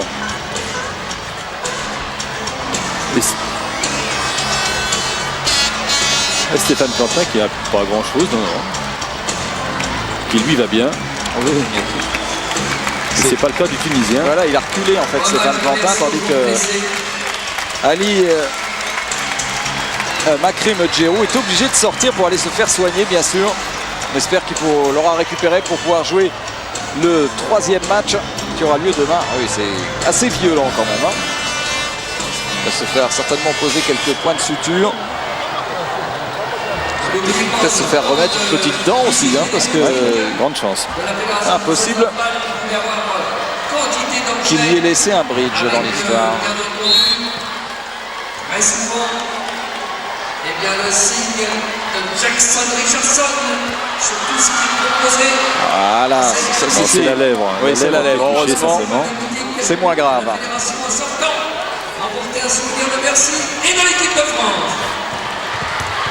Et encore un tir sur le poteau, ils ne sont pas vraiment en réussite, je l'ai dit. Et détourné par Francis Franck. Oui, j'ai ici Jackson Richardson. Jackson, on m'a dit qu'en Allemagne, vous avez travaillé beaucoup le secteur spatio-temporel. Est-ce que c'est vrai? Ouais, c'est vrai que j'ai beaucoup amélioré à ce niveau-là. J'essaie de, je pense, d'approfondir la chose parce que j'ai encore pas mal de choses à voir, mais j'espère compter sur Stéphane très fin stockant pour pouvoir m'orienter Vers le spatio-temporel. Voilà, tout à D'accord. fait. Merci bien.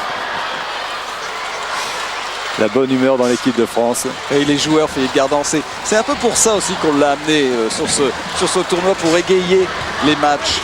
C'est un coquin, Philippe Gardant. Bruno, il faudra m'acheter un petit bonnet à clochette. Hein. Voilà, en attendant... Demain vous l'aurez, Philippe.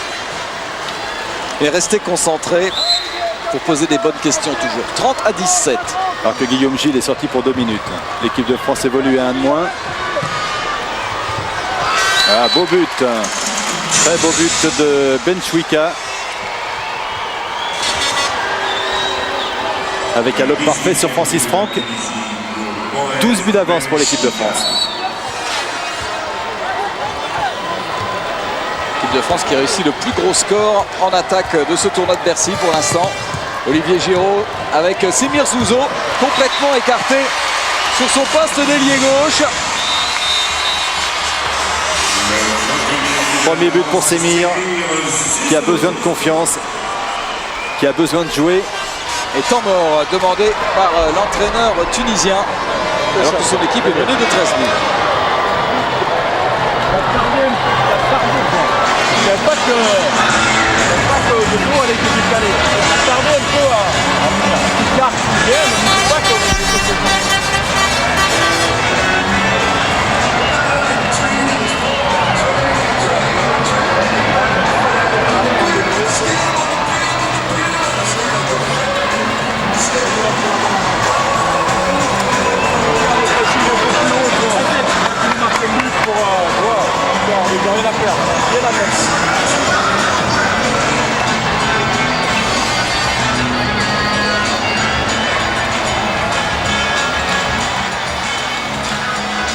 Avec Daniel Costantini qui discutait avec Semir Zouzo pour bien travailler le placement en attaque pour le jeune pivot de Massy.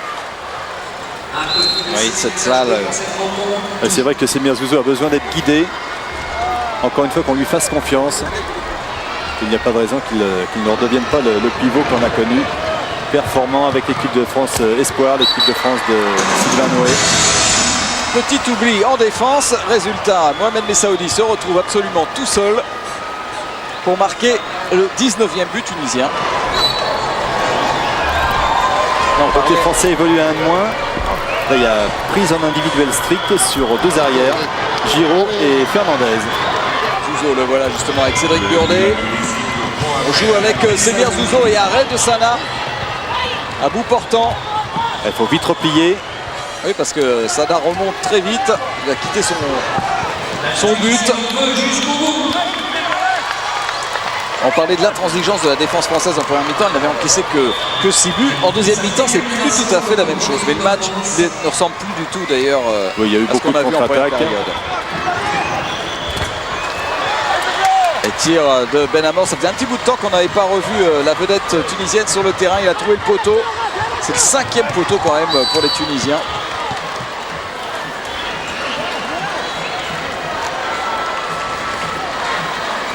Alors on va calmer le jeu.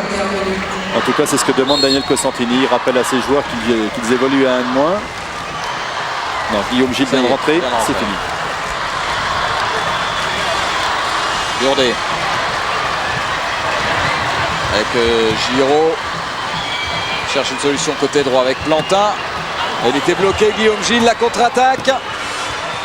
Avec Jlidi tout seul face à Francis Franck. Pas de cadeau. Ah, ça fait beaucoup de buts sur contre-attaque. C'est carrément, oui, ce ne sont que des contre-attaques pratiquement. 20e but pour la Tunisie. Toute la lucidité de Gidli. Il tire, il est à moins de 50 cm avec sa détente. Jamais admettre la supériorité de l'adversaire. 4 minutes à jouer.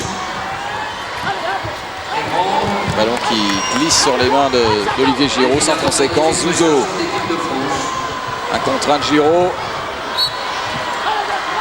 Avec une petite faute de Seboui sur Giroud. Et toujours cette défense très offensive de la part des Tunisiens.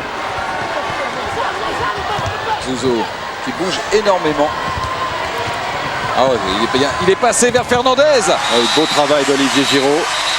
1 contre 1, qui s'est débarrassé de son défenseur, qui a attiré le défenseur de Jérôme Fernandez et qui a servi ce dernier parfaitement. Regardez.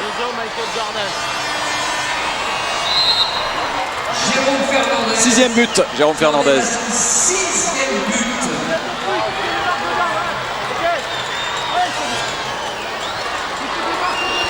Jérôme Fernandez qui s'est blessé d'ailleurs sur cette action. J'espère que c'est pas grave, hein, parce que oui, là, ça serait catastrophique pour l'équipe de France.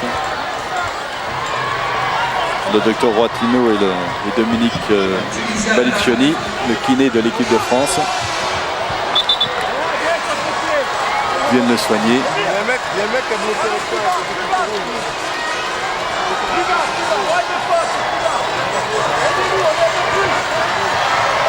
Avec Dinard en défense à 2 minutes. Docteur Roitino, qu'est-ce qu'a Jérôme à l'épaule? Oui. Qu'est-ce qu'il a à l'épaule? Qu'est-ce qu'il a à l'épaule? Oui, il a été un petit peu contracturé depuis 2 ou 3 jours. Et là, il s'est fait attraper le bras. Donc il a mal sur ses contractures, mais c'est pas méchant. Bon, on fait confiance. Ouais, il faut. Surtout à Baliccioni, qui est le kinésithérapeute de l'équipe de France. Une légende dans le handball français. Et sans oublier Jean-François Fabre, lui aussi très performant avec cette équipe de France.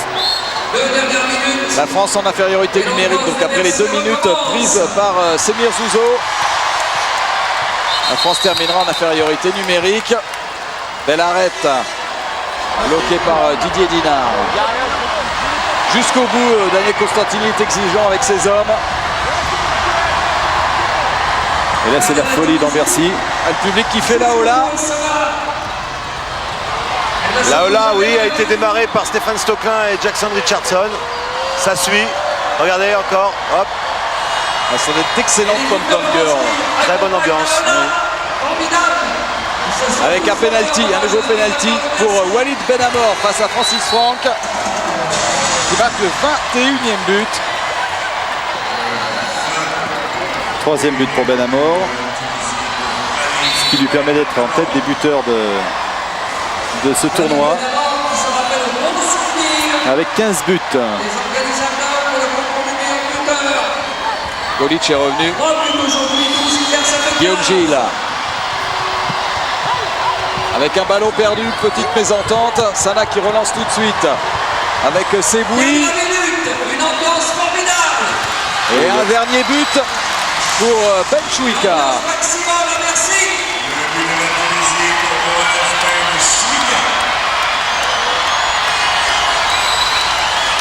Jusqu'au bout. Allez, 40 secondes. On ne se sait pas. On a propagé ses buts jusqu'à la fin. Avec Stéphane Plantin, il n'avait pas encore marqué. Voilà, c'est fait. Superbe but de Stéphane Plantin. C'est son deuxième, j'ai dit une bêtise. 33-22 plus 11. La France qui a rempli son contrat. La Tunisie qui a tenté de résister et c'était vraiment trop dur. Et encore un petit arrêt de Franck, surtout que Francis Franck était quand même sur un nuage. 5 secondes, le dernier tir. Et encore Francis Franck. C'est, comme dirait Georgelli, la cerise sur le gâteau. Ce score de 33 à 22, match d'attaque, 55 buts marqués aujourd'hui par une équipe de France qui a fait plaisir à ses 13 000 spectateurs venus apprécier les Bleus à moins d'une semaine du départ pour le championnat d'Europe. Allez Philippe, une interview avec l'Adéon du match, Francis Franck. Oui, Francis Franck, on vous a vu beaucoup discuter avec Daniel pendant tout le long du match. C'était peut-être une recherche de confiance. À mon avis, elle est revenue, puisque je ne sais pas le nombre d'arrêts, mais il est assez conséquent. Ça fait plaisir juste avant de partir à l'Euro. Disons que depuis la préparation, je doutais un peu, parce que bon, forcément, quand on est 8e au championnat, on a du mal après à retrouver ses appuis, tout ça, comment savoir jouer. Et puis bon, là il m'a constamment conseillé, ça aide parce qu'il y a toujours quelqu'un qui nous soutient, il nous soutient, ça fait du bien. Ça t'a vraiment fait du bien avant de partir à l'Euro, tu avais besoin de ça, tu as confirmé et je crois qu'on a 3 paires, enfin 3 paires, non pas 3 paires, on a 3 gardiens, Bruno est mort de rire, on a 3 gardiens d'excellent niveau. Et seras-tu toujours au PSG l'an prochain? Je suis sous contrat, il me reste 2 ans, donc on verra, normalement oui. Ça, c'est pas une bonne affaire pour Chambéry. Merci. C'est pas le moment de recruter. Vous avez avec Benoît Varlotto un excellent gardien, Philippe. Semir, on t'a senti un petit peu en doute, surtout en première mi-temps, parce que Daniel t'a pas fait jouer, a fait jouer les ailiers. C'est vrai que pour un pivot, c'est pas très facile. T'es rentré, et ma foi, je crois que t'as joué beaucoup en mouvement. C'était pas mal. Comment te sens-tu juste avant de partir à l'Euro? C'est bien là, je pense qu'on est tous bien avec l'équipe. Là, on sort de bonne préparation à Vital en Espagne. Là, ça nous réussit à Bercy, c'est tant mieux pour nous et tant mieux pour le public. Bon, tu es confiant, tu vas un petit peu remuer et faire un petit peu tourner et faire partir le défenseur en lucarne. Je vais essayer, mais bon, aujourd'hui c'était peut-être pas un jeu où les pivots ont plutôt joué pour les arrières. On a vu les arrières aux couleurs aujourd'hui, quoi. Donc nous on a travaillé pour eux, c'est un travail dans l'ombre, sortir en poste, donner des ballons, amener les joueurs pour libérer des espaces. On n'a pas trop vu, mais bon, on verra ça. La défense 3-3, c'est pas terrible, mais toi tu préfères les Suédois ou les Russes, du plus compact. Disons que mon gabarit, je préfère plutôt avoir du contact et bien sentir les gars pour pouvoir travailler. Là, c'est des gars un peu plus vivaces, qui tapent les mains, qui bougent dans tous les sens, qui anticipent sur les balles qui arrivent. Donc c'est vrai que c'est un petit peu moins évident, mais bon, on essaye de faire avec. Ah, merci. Avec un autre gabarit, un autre genre, hein, Olivier Giraud. Olivier, un poste de demi-centre, ma foi, ça te convient pas mal. Ouais, ça me rappelle mes débuts en DA quand j'étais à Livry-Gargan et que tu me mettais des bords pif quand je jouais arrière gauche. Ça me plaît parce que tu vois, en fait, tu touches un peu plus de ballons et tout. Et c'est vrai que je m'y attendais pas du tout. Et puis au début, quand j'y étais, je savais pas trop quoi faire. Et après, avec les espaces, je me suis lancé un petit peu. Et puis bon, ça a marché, je suis content. Quoi. Dans quel état d'esprit tu vas aborder cet Euro? T'es confiant? Comment t'es vraiment pour ta prestation personnelle? Ma prestation personnelle, moi, comme je dis, depuis la maladie que j'ai eue, qui m'a un peu écarté des terrains, je vois tout un peu au jour le jour. Et tout ce que je vis, j'essaie de vivre à fond pour être sûr de jamais rien regretter. Eh ben, félicitations, tu es sur la bonne voie. Salut. Merci Olivier Giraud, merci Philippe. On va maintenant regarder un petit peu ce qui nous attend demain avec, on vous en a beaucoup parlé, ce match face à l'Allemagne avec Bogdan Venta. Ça sera en direct sur l'antenne de Canal+. À partir de 16h25, juste après la finale allée du championnat de France de basket, on a un énorme programme sport demain. Ça sera superbe. Les Allemands qui viennent pour essayer de battre cette équipe de France dans son antre de Bercy. Il va y avoir du spectacle, de beaux duels, des sacrées bagarres. À mon avis, ça va être un des matchs de l'année, Jean-Louis, non? Certainement. Puis aussi un match très important juste avant l'Euro, puisque l'équipe de France rencontrera à nouveau l'Allemagne dans la poule de l'Euro. Et il faut savoir aussi que sur les 3 derniers matchs, l'équipe de France a été battue. Ça a commencé à Atlanta, ça s'est poursuivi à la Super Cup en début 98. Donc match très important sur le plan psychologique. Voilà, on vous donne donc tous rendez-vous demain. J'espère que vous êtes régalés comme nous pendant cette démonstration de l'équipe de France qui s'est imposée face à la Tunisie 33-22. On vous donne donc rendez-vous demain en direct pour le choc face à l'Allemagne à 16h25. Bye bye. Salut.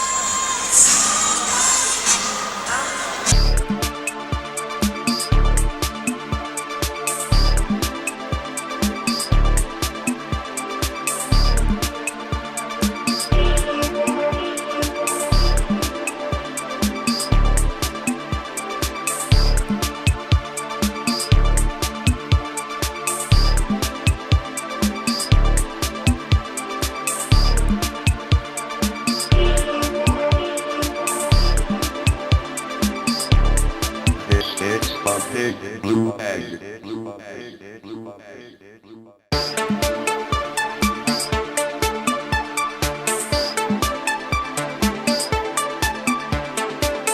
It's